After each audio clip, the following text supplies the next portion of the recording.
Welcome back to the SkillsHub.life YouTube channel. I am Jennifer Hale. I am, along with my sister and our friend Bill, one of the founders of SkillsHub.life. This site happened because I got really sick and tired of doing all this by myself in the dark, kind of isolated, and I just wanted 10 minutes with someone I trust, and then it grew into this whole thing. And now I'm sitting here talking to you about voice acting. And this is part of our continuing series about common voice acting questions. Today's question is, how to get better at voice acting.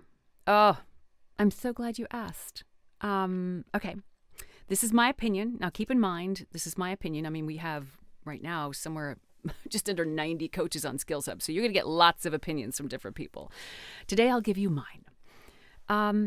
I'll tell you what I did. I just showed up day after day after day. I studied. You can study classical training. I was trained in like the Stanislavski method, and I did a little bit of Meisner work, and these are all like classical acting training things. I went to a fine arts high school. I did the Uta Hagen stuff, just studying theories about how to do this craft. I will tell you, it's a lifelong evolving thing that I'm still pursuing getting better at. Honest to God, every time I work, I see like, oh, yeah, that could be better. And I see how, most times. So studying acting, studying taking vocal lessons of any kind, anything that will support your voice, practicing. So we have a formula at SkillsHub, which is plan it, like pick a direction, like what skill are you acquiring first or next? Go. Plan it. Learn it. So you're going to learn from peers. You're going to learn from watching things. You're going to learn from coaches one-on-one. You're going to learn in classes, all right? And then practice it. So what you learn, you practice. You know how, like, if you ever took music lessons as a kid and you had, like, a piano lesson, let's say, and you learned the thing, and then you didn't practice it till the next week.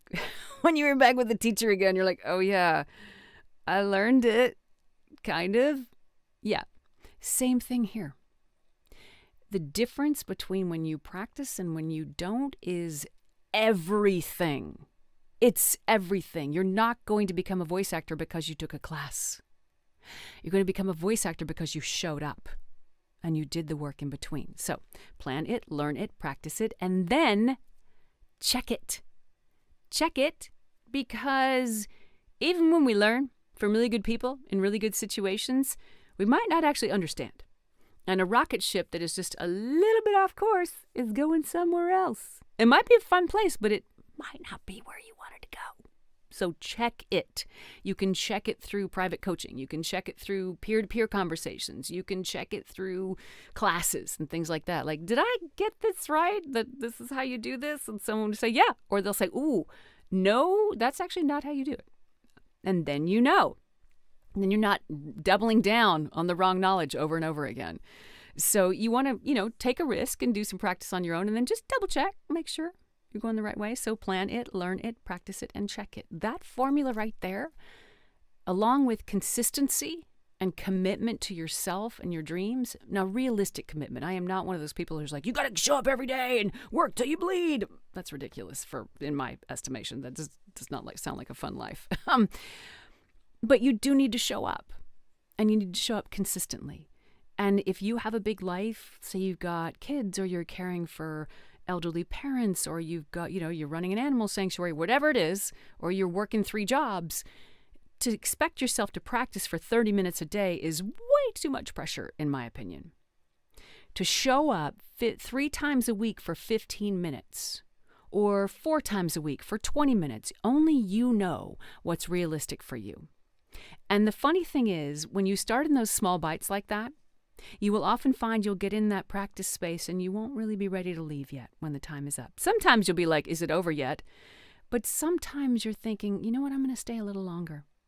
Then it begins to take hold. All right?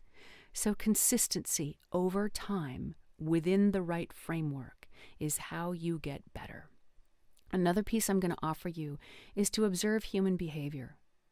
Know yourself and step away from practicing judgment, because if you're going to choose to be an actor, you're going to occupy a lot of very different humans with very different moral compasses. I don't know if that's the plural of compasses, but whatever. Very different moral orientations. And if you judge people, if you judge a character, you cannot fully play that character. Bad guys don't see themselves as bad guys. They see themselves quite often as 15 steps ahead of everybody else, or just more courageous, or just more risk taker. They don't judge themselves. So check out where you're judging things and judging the world and what that's cutting you off from in yourself. Get to know yourself. Get to know your own emotions and get to accepting them. Don't have to wallow in them, and you don't have to shove them away either. Get to know them. These are all pieces of your library as an artist that will be useful to you. So I hope the rest of this was useful to you and that you're having a great day, and thanks for being here. Want to know more about this? Head on over to acting.skillshub.life.